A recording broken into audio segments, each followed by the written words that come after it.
कैसी दिल लगी है तू। क्या होता है जब मोहब्बत गुस्से में बदल जाए, जब शादी सजा बन जाए और खामोशी चीखने से ज्यादा तकलीफ देने लगे। मेरी जिंदगी है तू का एपिसोड 26 सिर्फ एक एपिसोड नहीं बल्कि एक इमोशनल वार्निंग है। एपिसोड 26 मेरी जिंदगी है तू का अब तक का सबसे इमोशनली डिस्टर्बिंग और साइकोलॉजिकली इंटेंस एपिसोड है। एपिसोड की शुरुआत मंसूर के फोन कॉल से होती है जो जुनैद को करता है। उसकी आवाज में गिल्ट भी है, डर भी और लाचारी भी। वो बताता है कि इरम बहुत अरसे से सीरियस इलनेस से गुजर रही है। कीमोथेरेपी के बाद रिपोर्ट्स बेहतर हुई हैं, लेकिन डॉक्टर्स को अभी भी रेकरेंस का खतरा लग रहा है। मंसूर का कहना इल्जाम नहीं होता, वो सिर्फ एक बेबस गुजारिश होती है। पुरानी बातें भूलकर इरम का ख्याल रखो। यहीं से एपिसोड का इमोशनल टोन सेट हो जाता है। जब जिंदगी बहुत नाजुक हो जाए तो ईगो बेमानी हो जाता है। इसके बाद कहानी शिफ्ट होती है आयरा और कामयार की शादीशुदा जिंदगी पर, जो पहले ही घुटन का शिकार लगती है। कामयार का लेट नाइट रूटीन, शराब, गुस्सा और अनप्रिडिक्टेबल बिहेवियर एक ऐसे मर्द को दिखाता है जो अंदर से पूरी तरह टूट चुका है। आयरा दूसरी तरफ पूरी कोशिश कर रही है घर संभालने की, एडजस्ट होने की और सुकून बनाने की, लेकिन हर कोशिश के जवाब में उसे बेइज्जती और गुस्सा मिलता है। सोफा पर सोने जैसी छोटी सी बात पर होने वाली लड़ाई चीख चिल्ला, उंगली उठाना और इमोशनल अब्यूज तक पहुंच जाती है। ये सीन इसलिए अनकंफर्टेबल है क्योंकि ये बहुत रियल लगता है।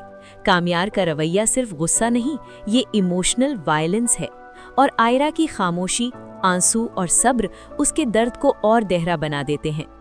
इस टेंशन के दरमियान दादी का किरदार थोड़ी सी राहत देता है।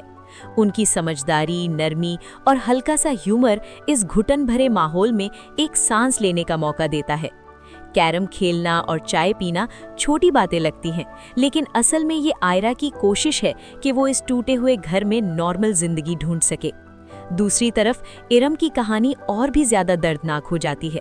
जिंदगी और मौत के बीच खड़ी होकर भी वो जुनैद की मदद कबूल करने को तैयार नहीं। उसकी नफरत और गुस्सा सालों के जख्मों का नतीजा है। जब जुनैद माफी मांगता है, कसम खाता है और बेटी के लिए भीख मांगता है, तब भी इरम का दिल नहीं पिघलता। ये सीन इसलिए हार्ट ब्रेकिंग है क्योंकि दोनों अपनी अपनी जगह गलत भी हैं और मजबूर भी। एपिसोड में मेहमान और रिलेटिव्स के जरिए सोसाइटी का एक और टॉक्सिक चेहरा भी दिखाया जाता है।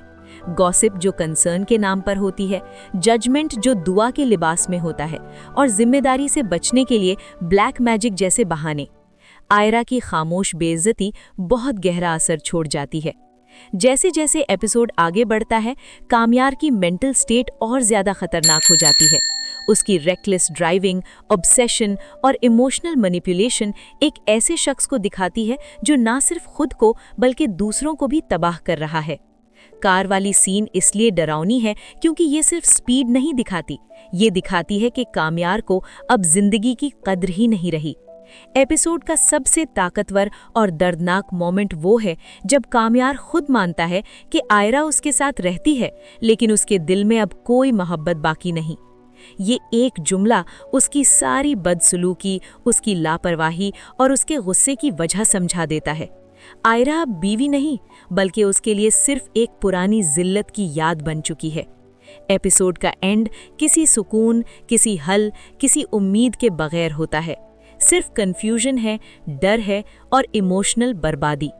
आयरा फंसी हुई है, इरम जिद्दी है और कामयार अपनी ही बनाई हुई जहन्नुम में जी रहा है।